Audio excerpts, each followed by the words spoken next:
আমরা অনেক সময় হালকা মজা করি, কেউ কারো নামে ঠাট্টা করি। ইসলামী দৃষ্টিকোণ থেকে এসব কতটুকু গ্রহণযোগ্য, মজা করার কোনো সীমারেখা থাকলে জানাবেন অনুগ্রহ করে।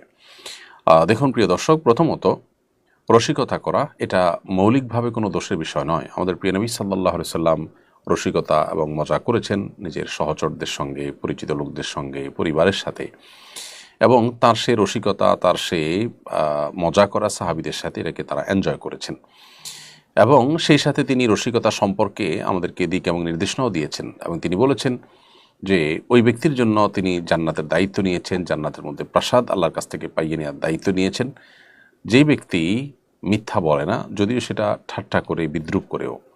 তার মানে হলো যে আমরা কোনো কারোর সাথে রসিকতা করে এমন কথা বলবো না যেটা আসলে অসত্য, মিথ্যা কথা, রাহা মিথ্যা কথা, এটা রসিকতা করে মজার ছলে বলাও জায়েজ নয়। অতএব আমরা নিজেদের আলোয়, নিজেদের পরিবেশে, আঙিনায় যখন আমরা রসিকতা করব, এই মূলনীতিটা মাথায় রাখতে হবে। দ্বিতীয়ত, আপনি বলেছেন যে অনেক সময় কারোর নামে ঠাট্টা করেন। এখানে ঠাট্টা বলতে যদি জাস্ট রসিকতাই হয় এবং যাকে ঠাট্টা করছেন তিনিও এটাকে এনজয় করছেন, এরকম হয়, তাহলে ঠিক আছে। কিন্তু তিনি যদি মনে কষ্ট পান, তিনি যদি আঘাতপ্রাপ্ত হন, তার যদি কোনো দুঃখ লাগবে বলে মনে হয়, তাহলে সেক্ষেত্রে সেটি কিন্তু জায়েজ নয়। কারণ আল্লাহ সুবহানাহু ওয়া তাআলা পরিষ্কারভাবে নিষেধ করেছেন, লা ইয়াসখার কওমুম মিন কওমিন আসা আন ইয়াকুনু খায়রাম মিনহুম। কেউ যেন কাউকে নিয়ে বিদ্রূপ না করে, ঠাট্টা না করে, এটা নিষেধ। এবং সেই সাথে কারণ নামকে ব্যঙ্গ করে আপনি রসিকতা যদি করেন, সেক্ষেত্রে আমাদের মাথায় রাখতে হবে, আল্লাহ বলেছেন ওয়ালা তানাবাযু বিল আলকাব, তোমরা কারণ নাম ব্যঙ্গ বিদ্রূপ করে ডাকবে না। তো এই বিষয়গুলো আমাদেরকে মাথায় রাখতে হবে। এছাড়া আপনি যদি কাউকে নাম ধরে ডাকেন, নামকে একটু এদিক সেদিক করে বলেন, এটাকে তিনিও এনজয় করছেন, এটা জাস্ট রসিকতার ছলে, এবং তিনিও সেভাবেই নিচ্ছেন তাকে তাচ্ছিল্য করবার জন্য, অথবা তিনি মনে কষ্ট পাবেন সেরকমভাবে আপনি যদি না বলে থাকেন, তাহলে ইনশাআল্লাহ এগুলো জায়েজ রয়েছে। অতএব সেই জিনিসটা আমাদেরকে মাথায় রাখতে হবে। তাছাড়া কারোর পেছনে মিথ্যা, গীবত, সম্মানহানিকর কোনো কিছু যেন না থাকে, সেগুলোকে বিশেষভাবে খেয়াল রাখতে হবে। আবার রসিকতা করতে গিয়ে কাউকে আপনি অনেক বেশি ভীত সন্ত্রস্ত করে ফেলেছেন, ভয় দেখিয়ে ফেলেছেন, হালকা পাতলার মধ্যে হতে পারে, বাট সিরিয়াস মোডে তিনি অনেক বেশি ভয় পেয়ে গেছেন, ভড়কে গেছেন, এরকম পরিস্থিতি তৈরি হওয়ার মতো রসিকতা কিন্তু জায়েজ নেই। সাহাবীদের কেউ কেউ এরকম করলে নবী সাল্লাল্লাহু আলাইহি ওয়াসাল্লাম সেটাকে সতর্ক করেছেন। এর ফলে একজন দুর্বল হার্টের রোগী অসুস্থ হয়ে পড়তে পারেন, দুর্ঘটনা ঘটতে পারে। সবচেয়ে বড় কথা হলো যে কাউকে ভয় দেখানো এটা মৌলিকভাবে জায়েজ নয়। অতএব এই মূলনীতিগুলো মাথায় রেখে আমরা রসিকতা করতে পারি। এরপরে প্রশ্ন হলো, ভারত পাকিস্তান যুদ্ধে আমরা কি করতে পারি? দেখুন, প্রথমত ভারত পাকিস্তানের এই যুদ্ধে একজন মুসলিম হিসেবে সন্দেহাতীতভাবে আমরা মাজলুমদের সাথে থাকব। আমাদের প্রতিবেশী উভয়ে, তার মধ্যে ভারত নিকটতম প্রতিবেশী, তারপরও নিকটতম প্রতিবেশী হওয়া সত্ত্বেও ভারতের ক্ষেত্রে পাকিস্তানে যে আক্রমণ করেছে, আমরা দেখতে পেয়েছি যে ভারতে যে দুর্ঘটনা ঘটেছে, যে হামলা হয়েছে, সেখানে অনেকগুলো মানুষের প্রাণ হানি হয়েছে। এই ঘটনার দায় পাকিস্তানের উপরে চাপিয়ে যে হামলা করা হয়েছে, সেই দায়টা সাব্যস্ত হওয়ার আগেই সেখানে তারা হামলা করেছেন। আমরা যেটাকে মব জাস্টিস বলি, আমরা যেটাকে কোনো কিছু প্রমাণ হওয়া ছাড়া কারোর উপরে আইন প্রয়োগ করা অন্যায় মনে করি, ঠিক সেরকম একটি কাজই এখানে আসলে হয়েছে দুর্ভাগ্যজনকভাবে। অতএব পাকিস্তানের দোষ প্রমাণ হওয়ার আগেই তাদের উপরে এভাবে হামলে পড়া, এবং সেটা আবার শুরুতেই মসজিদ এবং ধর্মীয় প্রতিষ্ঠানগুলোকে টার্গেট করে করে হামলা করা, এটা সন্দেহাতীতভাবে একজন মুসলমান হিসাবে আমরা এর নিন্দা জানাই, এবং এটাকে আমরা কোনোভাবে সমর্থন করতে পারি না। সেই সাথে ভারতের কয়েকটা প্রদেশের সামনে প্রাদেশিক নির্বাচন, সেখানে জাতীয়তাবাদী উন্মাদনা তৈরি করে সেখানে কোনো ভোটের মার্কেটে কোনো সুফল তারা পাইতে চাইছে কিনা, ইচ্ছাকৃত এটা করছে কিনা, সেটাও যথেষ্ট চিন্তার সুযোগ আছে। তো একজন মুসলিম হিসাবে আমরা অবশ্য শান্তি কামনা করব। আমরা চাইব যে কোনো প্রকার প্রাণহানি না ঘটে, এবং বিশেষ করে মুসলিমদের কোনো প্রকার ক্ষয়ক্ষতি না হয়। মাজলুম এবং জুলুমের শিকার অন্যায়ভাবে অপবাদ দিয়ে মুসলমানদের বিরুদ্ধে যা খুশি তা করা যায়, এটা আজকে পৃথিবীতে অনেকটা এস্টাবলিশড হয়ে গেছে, এবং এটা যারা এস্টাবলিশ করেছেন তারাই আমাদেরকে সকাল বিকাল মানবতার সবক দিয়ে থাকেন। অতএব এই ঘটনা থেকে আমাদের শেখারও কিন্তু অনেক কিছু আছে, এবং অভিশপ্ত দেশ এবং অভিশপ্ত মানুষদের অনেকেই, বিভিন্ন আপনার মাস্তান রাষ্ট্রগুলো পৃথিবীর, তারা অনেকেই কিন্তু ইতিমধ্যে এই ক্ষেত্রে আমরা দেখছি জালিমদের সহযোগী হওয়ার ঘোষণা তারা প্রকাশ্যে দিয়েছেন। এখান থেকেও সকল কুফরি শক্তিগুলো যে দিন শেষে এক, ঐক্যবদ্ধ, আমাদেরকে তারা শুধু মানবিকতার সবক দিয়ে মুসলিম ভ্রাতৃত্ববোধ থেকে বের করে তারা মূলত পরস্পরের ভ্রাতৃত্ববোধে কোনো প্রকার কমতি ঘাটতি করে না, এই ঘটনা থেকে সেটা আবারও অত্যন্ত পরিষ্কারভাবে বোঝা গেছে। আমাদেরকে আল্লাহ তাআলা শিক্ষা গ্রহণ করার তৌফিক দান করুন। এরপরে প্রশ্ন হলো, সম্প্রতি মাদারীপুরে একটি বটগাছ কেটে ফেলার ঘটনা নিয়ে সংবাদ মাধ্যম এবং সোশ্যাল মিডিয়ায় ব্যাপক আলোচনা হয়েছে। শুরুতে বলা হয়েছে স্থানীয় আলেম ওলামা শিরক আখ্যা দিয়ে গাছটি কেটেছেন। পরে বন বিভাগের একজন কর্মকর্তা জানিয়েছেন গাছটি শতবর্ষী ছিল না এবং শিরক আখ্যা দিয়ে নয়, বরং মালিক ঘর কাটার জন্য গাছটি কেটেছেন। এ ধরনের ঘটনাকে কেন্দ্র করে আলেমদের বিরুদ্ধে প্রায় অপপ্রচার করা হয়। ইসলামী দৃষ্টিকোণ থেকে এই ধরনের বিষয়গুলোতে আমাদের করণীয় কী হওয়া উচিত? প্রথম কথা হলো শতবর্ষী নয় সেটাকে শতবর্ষী বানানো। দ্বিতীয়ত হলো যে এই গাছকে কেন্দ্র করে সমাজে যদি কোনো কুসংস্কার থাকে, মানুষের মধ্যে ভুল বিশ্বাস থাকে, সেটা দূর করবার জন্য গাছকে যদি কেটেই ফেলে দেওয়া হয়, তো আলেমরা দেশে উদ্যোগ নিয়েও থাকেন, কি এমন অন্যায় করেছেন একটা গাছ কেটেছেন? যদি কেটেন, বিষয়টি সেরকম ঘটেনি, আমরা ইতিমধ্যে নিশ্চিত হলাম, ধরা যাক এরকম ঘটনা ঘটেছেও, এটাকে যেভাবে ফলো করে প্রকাশ করা হলো, প্রচার করা হলো, মানুষ কুসংস্কারে নিমজ্জিত থাকবে, শিরকি লিপ্ত অবস্থা থেকে বাঁচাবার জন্য গাছের মালিককে কনভিন্স করে যদি সেটা কাটার উদ্যোগ নেওয়া হয়, সেখানে তো অন্যায় কিছু নেই। আপনি পরিবেশ রক্ষার নামে একটা গাছ কাটা নিয়ে এত হইচই করছেন, সেখানে ইউরোপিয়ানদের তাদের পরিবেশ বান্ধব ঘর নির্মাণ করার জন্য গাছ কেটে তাদের ওখানে রপ্তানি করছেন এবং আপনার নানাভাবে বৃক্ষ নিধন করে বিভিন্ন কলকারখানা গড়ে তুলছেন। আর এরকম অনেক ঘটনা ঘটছে অহরহ। সেগুলোকে তো এইভাবে ফুলিয়ে পাপিয়ে প্রকাশ করতে দেখা যায় না। আসলে আলেম ওলামা এবং ইসলামকে কাঠগড়ায় দাঁড় করাবার একটা প্রচেষ্টা আমরা মিডিয়াগুলোর অনেকগুলোতে দেখতে পাই, খুবই দুর্ভাগ্যজনক। তো প্রথমত এখানে এরকম কোনো ঘটনাই ঘটেনি, যা ঘটেছে সেটার তিলের তাল বানিয়ে আপনার প্রকাশ করা হয়েছে। এখান থেকে আবারও প্রমাণ হলো যে ওলামা একরাম নানা সময় মিডিয়ার স্ট্যান্ডবাজি এবং মিডিয়ার এই মিথ্যাচারের শিকার। আল্লাহ আমাদেরকে তাদের এই সমস্ত শয়তানি চক্রান্ত থেকে ইসলাম ও মুসলমানদেরকে হেফাজত রাখুন এবং আমাদেরও এই ধরনের কাজ করার আগে অবশ্যই স্থানীয় নেতৃবৃন্দ, সিনিয়র ওলামাদের সাথে পরামর্শ করে করা উচিত, যদি তারা করেন। যদিও এই ঘটনায় আমাদের কোনো সম্পৃক্ততার কথা আমরা জানতে পারিনি। বন বিভাগ বলেছে যে মালিক নিজে কেটেছে। তাহলে উদুরপিণ্ডি বদুর ঘাড়ে চাপানোর যে চেষ্টা দীর্ঘদিন থেকে চলে আসছে, সেটা এখনও চলছে। এটাই দুর্ভাগ্যের বিষয়। নাসরিন আক্তার আপনি লিখেছেন, বেপর্দা নারীকে মেহেদি পরানো ও মেহেদি আর্ট করে টাকা ইনকাম করা জায়েজ আছে কিনা? মেয়ে মানুষ মেহেদি পরবেন, এটি জায়েজ আছে মৌলিকভাবে। যাকে আপনি মেহেদি লাগিয়ে দিয়েছেন তিনি পর্দায় থাকবেন, বেপর্দায় করবেন, কি করবেন, এটার দায় অবশ্য আপনার হাতে, আপনার উপরে বর্তাবে না। কারণ ওয়ালা তাসিরু ওয়াজরাতুন উজরা উখরা, একজনের পাপের বোঝা আরেকজনের উপরে বর্তাবে না। এটি হলো মৌলিক কথা। তবে কোনো পুরুষকে মেহেদি দেওয়ার মতো কাজ যদি আপনি করেন আপনার বিজনেসের পারপাস, সেটা কিন্তু নাজায়েজ হবে। অতএব নারীদেরকে যদি মেহেদি লাগিয়ে দিয়ে দেয়, সেটি কোনো নাজায়েজ কাজ হবে না ইনশাআল্লাহ তাআলা। এমডি হাফিজুল ইসলাম লিখেছেন, কোরবানি কার উপর ওয়াজিব? কত টাকা থাকলে কোরবানি দিতে হবে? ভাই হাফিজুল ইসলাম, কোরবানি এটি হানাফি মাযহাব অনুযায়ী ওয়াজিব। অন্যান্য উলামা ইকরাম অনেকে এটাকে সুন্নাতে মুআক্কাদা বলেন, ওয়াজিবের কাছাকাছি বলেন।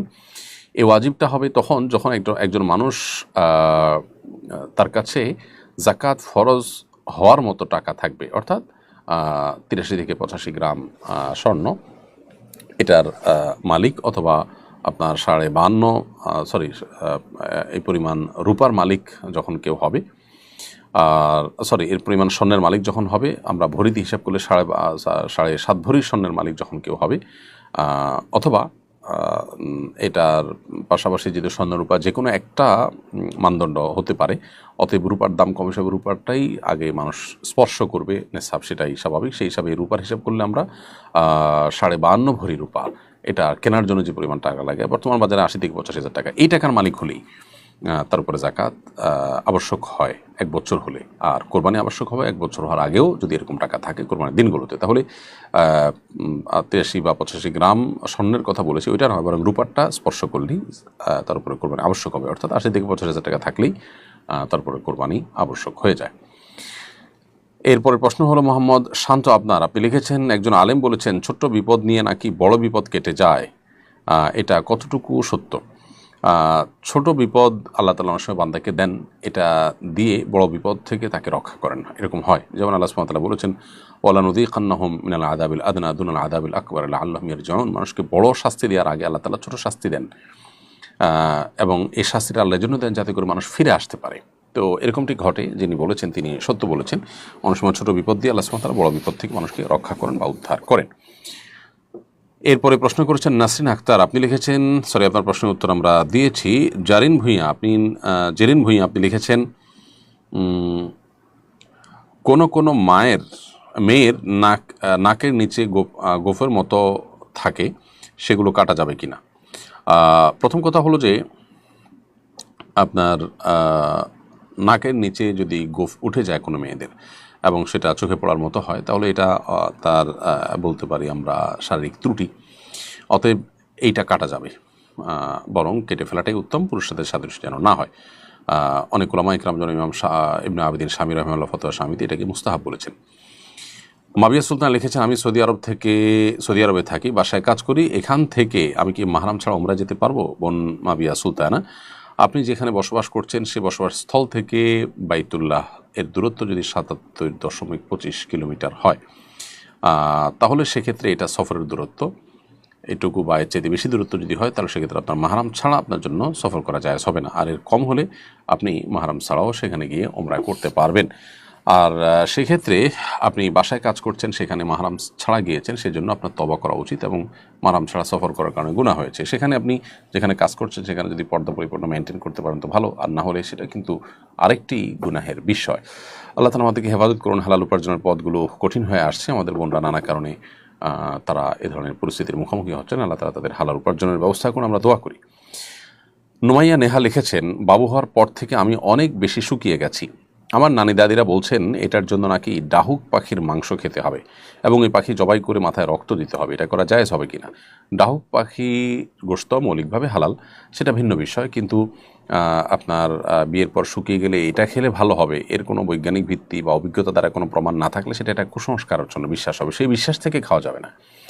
আর যদি এটা অভিজ্ঞতা দ্বারা প্রমাণিত যে বিয়ে হওয়ার পর, বাচ্চা কাচ্চা হওয়ার পর মানুষ ফিজিক্যালি অসুস্থ হয়ে পড়ে এবং তার ফলে রাহুক পাখির গোশত খেলে শক্তি হয়, এরকম যদি অভিজ্ঞতা দ্বারা প্রমাণ হয় বা এর বৈজ্ঞানিক কোনো ভিত্তি থাকে, তাহলে তো এটা ভিন্ন বিষয়, খাওয়া যাবে। বাট রক্ত মাথায় দেওয়া এটা কোন অবস্থাতে জায়েজ নয়, এটি গুনাহের কথা, কারণ রক্ত না পাক, অতএব এটি মাথায় দিলে গুনাহ হবে এবং এটি কুসংস্কারের জন্য বিশ্বাস, সেটা একেবারে সুস্পষ্ট। নাজমুল শিকদার লিখেছেন, হজ না করে সেই টাকাটা যদি আমরা গরিব মানুষকে দিয়ে স্বাবলম্বী করি, এতে হজের সওয়াব পাওয়া যাবে কি না? ভাই নাজমুল শিকদার, হজ না করে আপনার টাকাটা গরিব মানুষকে আপনি দিলে হজের সওয়াব আদায় হবে না। হজ ভিন্ন জিনিস, গরিব মানুষকে দানের সওয়াব ভিন্ন।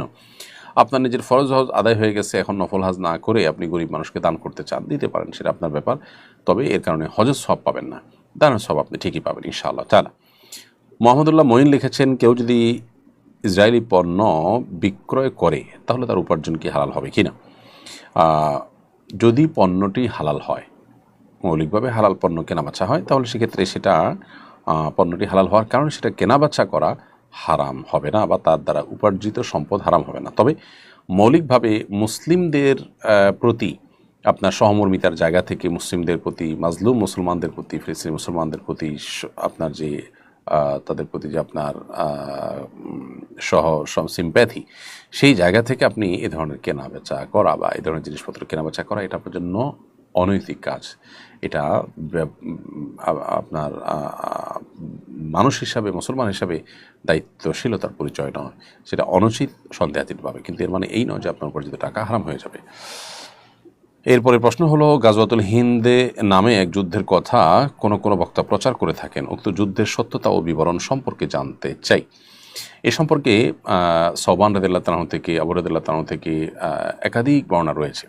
এর মধ্যে সওবান রাদিয়াল্লাহু তাআলা বর্ণিত হাদিসটি সহিহ। সেখানে আমরা দেখতে পাই যে নবী সাল্লাল্লাহু আলাইহি ওয়াসাল্লাম দুটি যুদ্ধের ব্যাপারে আমাদেরকে ভবিষ্যদ্বাণী করে গেছেন। একটা হলো হিন্দুস্তানে যেটি হবে, আরেকটি হলো ঈসা আলাইহিস সালামের সাথে কিছু লোক লড়বে। তো এই হাদিসটি মোটামুটি গ্রহণযোগ্যতার লেভেলে যায়। এছাড়া আবু রাদিয়াল্লাহু তাআলা থেকে একই হাদিস 3টি সূত্রে বর্ণিত হয়েছে, সবগুলো সূত্রেই দুর্বলতা আছে, কিন্তু একই বিষয়ে আরও হাদিস থাকার কারণে সে দুর্বলতা কেটে অনেকে এটাকে হাসান লিগাইরিহি বা অন্য কারণে এটি গ্রহণযোগ্যতার লেভেল পর্যন্ত পৌঁছেছে বলে বলেন। এর বাইরে আবু রাদিয়াল্লাহু তাআলা থেকে আরও একটি তো তিনটি সূত্রে বর্ণিত আছে, আর আরেকটি হাদিসে তার কাছ থেকে বর্ণিত হয়েছে যেখানে বিজয়ের ভবিষ্যদ্বাণী রয়েছে এবং সেই যুদ্ধ হবে, যুদ্ধের মুসলমানরা বিজয়ী হবেন এবং শেষ জামানায় এটি অনুষ্ঠিত হবে, এরকম কথাও রয়েছে, তবে সেটা সনদ কিছুটা দুর্বল। মোটা দাগে এই হাদিসগুলোকে অ্যানালাইসিস করার পর ওলামা ইকরাম অনেকেই বলেছে যে এটি নবী সাল্লাল্লাহু আলাইহি ওয়াসাল্লামের একটি ভবিষ্যদ্বাণী। এটি হতে পারে যে গত হয়ে গেছে, কারণ ইতিপূর্বে যে যুদ্ধগুলো হয়েছে, বিশেষ করে মোহাম্মদ বিন কাসিমের নেতৃত্বে, তারপর সুলতান মাহমুদ রাহিমাহুল্লাহ তার নেতৃত্বে যে যুদ্ধ হয়েছে, অনেকে বলেছেন সেটাই গজওয়াতুল হিন্দ। এবং এক্ষেত্রে মুফতি শফি সাহেব রহমতুল্লাহ আলাই পাকিস্তানের সাবেক গ্র্যান্ড মুফতি ছিলেন এবং মুফতি তাকি উসমান সাহেবের বাবা রাহিমাহুল্লাহ, তার মতে হিন্দুস্তানের জিহাদকারী যে কোনো বাহিনীর ক্ষেত্রে সুসংবাদ প্রযোজ্য হতে পারে। আবার কেউ কেউ বলেছেন গজওয়াতুল হিন্দ এটা ঈসা ইসলামের আগমনের ঠিক আগ মুহূর্তে হবে, কারণ কোনো কোনো হাদিসে কিন্তু সেটিই বলা হয়েছে, যেমন সওবানের বর্ণিত হাদিসে কিন্তু যেভাবে বলা হয়েছে তাতে বোঝা যায় যে ঈসা আলাইহিসসালামের আগমনের কাছাকাছি। তাছাড়া আবু আল্লাহ বর্ণিত শেষ হাদিসটিতেও বোঝা যাচ্ছে এটি শেষ মুহূর্তে কিয়ামতের আগ মুহূর্তে হবে, ঈসা আলাইহিস সালামের ঘটনার কাছাকাছি সময়ে। তো হাদিসটি মোটামুটি বিভিন্ন ভাবে বর্ণিত হয়েছে, অতএব এটিকে একেবারে উড়িয়ে দেওয়ার মতো নয়। তারপর স্পেসিফিক কোনো ঘটনাকেও এটাই গজওয়াতুল হিন্দ এরকম বলে নির্ধারণ করাও কঠিন। তবে কিয়ামতের আলামত সংক্রান্ত মৌলিক একটা নীতিমালা আছে, যেমন আমরা দেখি শেখ মোহাম্মদ আল আরিফি, ডক্টর মোহাম্মদ আল আরিফি সৌদি আরবের একজন প্রসিদ্ধ আলেমীদ্বীন, তার একটা বই আছে আশরাতুস সাআহ, আর একটা আছে নেহায়াতুল আলম, কিয়ামতের আলামত সমূহ বড় বই আছে, নেহায়াতুল আলম আর একটা বই আছে। তো তার এই আশরাতুস সাআহ বা নেহায়াতুল আলম বইয়ে তিনি লিখেছেন যে কিয়ামতের আলামত সমূহের ক্ষেত্রে মৌলিক কিছু নীতিমালা বা কিছু প্রিন্সিপাল আছে ওলামায়ে কেরামের মধ্যে। তার মধ্যে একটা হলো যে নবী সাল্লাল্লাহু আলাইহি ওয়াসাল্লাম কোনো ঘটনা ঘটবে বলেছেন, সেটার যদি স্পেসিফিক কোনো কিছু ইন্ডিকেট তিনি করে না যেয়ে থাকেন, তাহলে সেক্ষেত্রে কোনো বিশেষ ঘটনাকেই সেটা ফিট করা, এটা মানে কিয়ামতের হাদিস, কিয়ামত সংশ্লিষ্ট বা অবশ্যই ধরনের সংশ্লিষ্ট হাদিসগুলোর ব্যাখ্যার যে মৌলিক নীতিমালা তার পরিপন্থী। এই জন্য সুনির্দিষ্ট ঘটনাকে এটাই গজওয়াতুল হিন্দ এরকম বলাটা আসলে কঠিন, বিশেষ করে যখন বিভিন্ন হাদিস এটাকে ঈসা ইসলামের কাছাকাছি সময় বলা হয়েছে। আবার কিছু কিছু হাদিসে জেনারেলি বলা হয়েছে সে সমস্ত হাদিসের আলোকে অনেক যুদ্ধ ইতিপূর্ব হয়ে গেছে, সেগুলোও হতে পারে। অর্থাৎ বিষয়টিকে চূড়ান্ত করে বলা কঠিন, তবে হ্যাঁ মোটা দাগে এটি ঘটার বিষয়ে হাদিসের বর্ণনাকে উড়িয়ে দেওয়ার কোনো সুযোগ নেই। আহমেদ রুমি আপনি লিখেছেন, আমরা জানি নেফাসের সময়সীমা 40 দিন, কিন্তু আমার 15-20 দিন পর বন্ধ হয়ে যায়, আবার 41তম দিন থেকে পিরিয়ড হচ্ছে, এটা কি অসুস্থতা, হায়েজ নাকি নেফাস, আমার করণীয় কি? ভাই আহমদ রুমি, আপনি যে প্রশ্নটি করেছেন এখানে নেফাসের ক্ষেত্রে যে বর্ণনা করে প্রশ্নটি আপনি করেছেন, প্রথম 15 দিন বা 20 দিনের পর যে রক্ত বন্ধ হয়ে গেছে এবং সে বন্ধ হয়ে 15 দিনের বেশি গ্যাপ হয়ে গেছে, অতএব 15 দিনের পরে লম্বা গ্যাপ হয়ে গেছে, 41তম দিন থেকে আবার রক্ত দেখা গেছে, এই পরবর্তী রক্ত যেটা সেটা মাসিক হিসেবে গণ্য হবে, যেহেতু 15-20 দিন পর আর ব্লিডিং হয়নি, অতএব নেফাস সেখানে শেষ। আর 15 দিন গ্যাপ যেহেতু হয়ে গেছে, অতএব পরবর্তীটা মাসিক হিসাবে গণ্য হবে এবং মাসিকের যে বিধিবিধান সেটা এখানে প্রযোজ্য হবে। মুনিরা সুলতানা লিখেছেন, আমার হাজব্যান্ড আমার সাথে সবসময় কারণে কারণে মেজাজ দেখায়, রাগ করে, সে লাইভটা দেখছে, দয়া করে তাকে কিছু নসিহা করুন। বোন মুনিরা সুলতানা, আমরা আপনার স্বামীকে এবং আপনাকে উভয়কে ধৈর্য ধারণ করবার জন্য বিনীতভাবে অনুরোধ করব, নসিহা করব। আল্লাহ রাব্বুল আলামিন আমাদের উপর সন্তুষ্ট হবেন, আমাদেরকে সীমাহীন হিসেব ছাড়া বিনিময় দিবেন যদি আমরা সবর করতে পারি, ধৈর্য ধারণ করতে পারি। দাম্পত্য জীবনে এই সবর এবং ধৈর্য ধারণের কোনো বিকল্প পথ নেই, বিধায় উভয়কে কিন্তু ধৈর্য ধারণ করতে হবে। এর পাশাপাশি আর একটা জিনিস আমাদেরকে মাথায় রাখতে হবে, সেটি হলো যে এ ধরনের ইস্যুতে, এ ধরনের পরিস্থিতিতে দেখা যায় যে অনেক সময় অস্বাভাবিকভাবে হঠাৎ করে এ ধরনের অবস্থা তৈরি হয়েছে যে স্বামী স্ত্রী একজন অন্যজনকে সহ্য করতে পারছে না। সেক্ষেত্রে বেশি বেশি আপনি রুকিয়া করবেন, তেলাওয়াত করবেন, গুনাহ থেকে বাঁচার চেষ্টা করবেন, কারণ এখানে সেহের এবং বদনজরের কারণে এ ধরনের সমস্যা কিন্তু হয়ে থাকে। আর নবী করিম সাল্লাল্লাহু আলাইহি সাল্লাম বলেছেন, কোরআন কারীমে আল্লাহ তাআলা বলেছেন, আশিরুহুন্না বিল মারুফ, তোমরা তোমাদের স্ত্রীদের সাথে সুন্দরভাবে দিনাতিপাত করো, জীবন যাপন করো। অতএব ব্যবহার খারাপ করাটা কোনো মুসলমানের আখলাক নয়। নবী রাসূলুল্লাহ সাল্লাল্লাহু আলাইহি ওয়াসাল্লাম বলেছেন, খায়রুকুম লি আহলিহি ওয়া আনা খায়রুকুম লি আহলি, তোমাদের মধ্যে যে ব্যক্তি তার পরিবার বা স্ত্রীর কাছে ভালো, তার আচরণ ইত্যাদির কারণে তিনি আসলেই ভালো এবং তোমাদের মধ্যে সবচেয়ে ভালো। এবং নবী সাল্লাল্লাহু আলাইহি ওয়াসাল্লাম বলেছেন যে আমি আমার পরিবারের কাছে, তোমরা সবাই তোমাদের পরিবারের কাছে যতটা ভালো তার চেয়ে বেশি ভালো। অর্থাৎ তার পরিবার তার উপর সন্তুষ্ট ছিলেন, তিনি তার পরিবারের কারোর গায়ে কোনোদিন হাত দেননি, কোনোদিন কটু কথা বলেননি। আমাদের উচিত নবী সাল্লাল্লাহু আলাইহি ওয়াসাল্লামের আখলাককে অনুসরণ করা। আল্লাহ বলেছেন, লাকাদ কানা লাকুম ফি রাসূলিল্লাহি উসওয়াতুন হাসানাহ, তোমাদের জন্য সর্বোত্তম আদর্শ, অনুপম আদর্শ রয়েছে প্রিয় নবী সাল্লাল্লাহু আলাইহি ওয়াসাল্লামের জীবনীতে, সেটি অনুসরণ যেন আমরা করতে পারি। আল্লাহ আমাদের সবাইকে, স্বামীকে, স্ত্রীকে, সবাইকে আল্লাহ তৌফিক দান করুন। ঘরে ঘরে শান্তি বিরাজ করবার জন্য এই সবরের এবং সুন্দর আখলাকের কোনো বিকল্প নেই। আমাদের আচরণের সবচেয়ে বেশি হকদার আমাদের পরিবার, সেটা আমাদের খেয়াল রাখতে হবে। এমনি রাহিদ আহমদ আপনি লিখেছেন, পশ্চিম দিকে পা দিয়ে ঘুমানো যাবে কিনা? ভাই রাহিদ আহমদ, পশ্চিম দিকে পা দিয়ে ঘুমানোর পরে কোনো হাদিসে স্পষ্ট কোনো নিষেধাজ্ঞা নেই। তবে কেবলা যখন আপনার পশ্চিমে হবে, কেবলার প্রতি আপনার সম্মান প্রদর্শন করতে হবে মৌলিকভাবে, এবং কেবলার প্রতি অসম্মান হয় সেরকম কোনো কাজ করা অনুচিত হবে।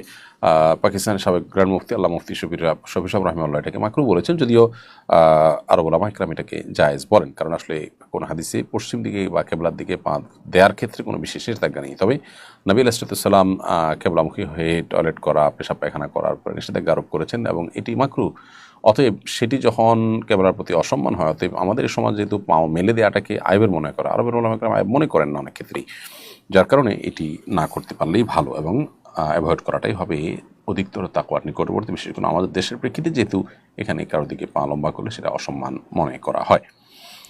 সুরাইয়া বর্ষা আপনি লিখেছেন, ডিপ্রেশন দূর করা যায় এমন কোন আমল আছে? ডিপ্রেশন দূর করবার জন্য প্রথমত আল্লাহ রাব্বুল আলামিনের সমস্ত ফয়সালাকে মেনে নেওয়া, সহনশীল হওয়া, ধৈর্যশীল হওয়া। এটা দুনিয়া, এটা জান্নাত নয়, এখানে সব কিছু মন মতে হবে না, অনেক কিছুই মনের খেলাফ হবে, এবং সেই ক্ষেত্রে আমি মেনে নিতে পারলে, ঢোক গিলতে পারলে, সবর করতে পারলে আল্লাহর কাছে বিপুল পরিমাণ বিনিময় পাবো, দুনিয়াতেই এর সুফল আমরা পেতে পারি। এই কাউন্সেলিং নিজের মধ্যে থাকতে হবে, সেলফ কাউন্সেলিংয়ের দরকার হবে। দ্বিতীয়ত ডিপ্রেশন এবং বিপদ আপদ মুসিবত এগুলো দূরের জন্য আমরা বেশি বেশি দুরুদের আমলটা করতে পারি, দুরুদ পাঠ করতে পারি। কারণ দুরুদ সম্পর্কে নবী সাল্লাল্লাহু আলাইহি ওয়াসাল্লাম বলেছেন, মান লাজিমাল ইস্তিগফার, যে ব্যক্তি ইস্তিগফারকে অবধারিত করে নিবে এবং সবসময় নিয়মিত ইস্তিগফার করতে থাকবে, জাআলাল্লাহু লাহু মিন কুল্লি হাম্মিন ফারাজা ওয়া মিন কুল্লি দিকিন মাখরাজা, আল্লাহ তাআলা তার সমস্ত পেরেশানি সংকীর্ণ অবস্থান থেকে তাকে বের হওয়ার জন্য পথ বাতলে দিবেন, এবং সারপ্রাইজড হওয়ার মতো রিজিক আল্লাহ তাআলা তাকে দান করবেন, এবং সারপ্রাইজড হওয়ার মতো আপনার উপার্জনের উপায় যেমন দান করবেন, ঠিক একইভাবে তার সকল পেরেশানি দূর করে দিবেন। তো এই জন্য দুরুদের আমলটা আপনি করতে পারেন। দোয়া ইউনুস, সেই আমলটাও ডিপ্রেশন দূরের জন্য কার্যকর আমল। এছাড়া নবী সাল্লাল্লাহু আলাইহি ওয়াসাল্লামের একটা দোয়া আছে স্পেসিফিক এটার জন্য, সেটা হলো আল্লাহুম্মা ইন্নী আউযু বিকা মিনাল হাম্মি ওয়াল হুজনি ওয়া আউযু বিকা মিনাল আজজি ওয়াল কাসাল, যার অর্থ হলো আল্লাহ আপনার কাছ থেকে দুশ্চিন্তা এবং ডিপ্রেশন পেরেশানি থেকে আমি পানাহ চাই, আশ্রয় চাই। এই দোয়াটা আমরা বিশেষ করে পাঠ করতে পারি। আব্দুল্লাহ আল মামুন আপনি লিখেছেন, মোহরে ফাতেমি কি সুন্নত? দেখুন, মোহরে ফাতেমি এটা সুন্নত। নবী সাল্লাল্লাহু আলাইহি ওয়াসাল্লাম তার মেয়ে ফাতেমা রাদিয়াল্লাহু তাআলা আনহার জন্য যে মোহর ধার্য করে সেটা সুন্নত, কিন্তু এটা ছাড়াও মোহরের আরও সুন্নাহ আছে। অর্থাৎ নবী করিম সাল্লাল্লাহু আলাইহি ওয়াসাল্লাম তার স্ত্রীগণের তো মোহর ধার্য করেছেন, মোহর দিয়েছেন, সেক্ষেত্রেও তো নবী সাল্লাল্লাহু আলাইহি ওয়াসাল্লামের সুন্নাহ সেটাও সাব্যস্ত হবে। ফাতেমা রাদিয়াল্লাহু তাআলা আনহাকে যে মোহরে বিয়ে দিয়েছেন, ঠিক একই মোহরে তিনি নিজে বিয়ে করেননি, সব বিয়ে এক এক বিয়ে এক এক রকম করেছেন। এই জন্য মোহরটি মূলত যার যার সাধ্য অনুযায়ী দিবে।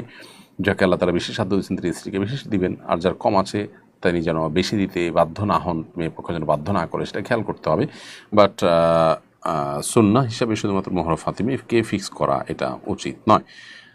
ফাতেমা রাদিয়াল্লাহু তাআলা আনহার মোহর ছিল 480 দিরহাম। এই 480 দিরহাম যদি আপনি মোহর দেন, সেটা যেমন সুন্নত হবে। আবার উম্মে হাবিবা রাদিয়াল্লাহু তাআলা আনহা ছাড়া নবী সাল্লাল্লাহু আলাইহি ওয়াসাল্লাম স্ত্রীদের মোহর ছিল 500 দিরহাম, কারোর ছিল, উম্মে হাবিবা রাদিয়াল্লাহু তাআলা মোহর ছিল 4000 দিরহাম। অতএব মোহরের ক্ষেত্রে বিভিন্ন রকমের বর্ণনা নবী সাল্লাল্লাহু আলাইহি ওয়াসাল্লাম থেকে রয়েছে। তবে 500 দিরহামের বেশি হওয়াটাকে অনেক উলামা ইকরাম বলেছেন মুস্তাহাবের খেলাফ, অর্থাৎ অনুত্তম। বাট সামর্থ্য যদি কারোর বেশি থাকে দিতে পারেন, এটা কোনো আবশ্যক বিষয় না যে তাকে এর মধ্যে সীমাবদ্ধ থাকতে হবে। খোলাসা কথা হলো, ফাতেমা রাদিয়াল্লাহু তাআলা আনহার মোহর 480 দিরহাম ছিল। বর্তমান বাজার মূল্য হিসাব করে সেটা বের করে সেটাকে আপনি ধার্য করতে পারেন। আবার তার স্ত্রীগণকে তিনি মোহর দিয়েছেন কম বেশি, উম্মে হাবিবা ছাড়া অন্যদেরকে 500-র কাছাকাছি দিয়েছেন, বিধায় সেটাও মোহরের সুন্নত হতে পারে। মোহাম্মদ মনিরুল ইসলাম আপনি লিখেছেন, এক মেয়ের সাথে বিয়ে ঠিক হয়েছে, বিয়ের আগে তার সাথে কথা বলতে পারবো কিনা? কোনো মেয়ের সাথে যদি বিয়ে ঠিক হয়ে থাকে তাহলে বিয়ে চূড়ান্ত হওয়ার আগ পর্যন্ত এবং আগদ হয়ে যাওয়ার আগ পর্যন্ত তার সাথে যোগাযোগ করা, কথাবার্তা বলা, এটা অপ্রয়োজনীয় যদি হয় সেটা নাজায়েজ হবে, অনুচিত হবে, সেটা আমাদের খেয়াল রাখতে হবে। বিধর্মীকে কোরবানি গোশত দেওয়া যাবে কিনা? বিধর্মীকে কোরবানি গোশত আপনি দিতে পারেন, তিনি যদি খেতে চান বা নিতে চান তাকে দিতে পারেন, কোনো অসুবিধা নেই। এমনি সামাদ আমিন আপনি লিখেছেন, হিন্দু শিক্ষকের কাছে পড়া যাবে কিনা? শিক্ষক যদি হিন্দু হন এবং তিনি যদি আপনাকে জাগতিক কোনো বিষয় শেখান, তার কাছে আপনি পড়তে পারেন অ্যাজ এ টিচার, তার কাছ থেকে পড়তে কোনো অসুবিধা নেই।